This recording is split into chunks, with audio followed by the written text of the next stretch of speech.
Өте дәмді құлпынайдан цветаевский пирогын дайындаймыз. Жұмыртқа, қант, 20% қаймақ, ванильді қант салып жақсылап араластырып аламыз. Ұнға қопсытқыш, тұз, салқын сары майды салып блендердің көмегімен шайқап аламыз. Не болмаса сары майды ұнға аунатып, үккіштен ұнтақтап аламыз. Барлық ингредиенттерді біріктіріп, жақсылап араластырып, жұмсақ қамыр илейміз. Формаға пергамент қағазын төсеп, қамырды орналастырып, тоңазытқышқа жарты сағатқа қойып қоямыз.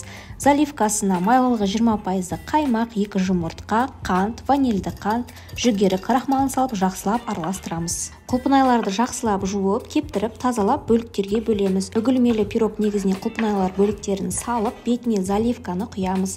180 градуста конвекциясыз 45-50 минут пісіреміз. Пирогты формада суытып алып, содан кейін әсемдеп дастарханға береміз. Өте дәмді үгілмелі пирогымыз дайын. Міндетті түрде жаз уақытында кез келген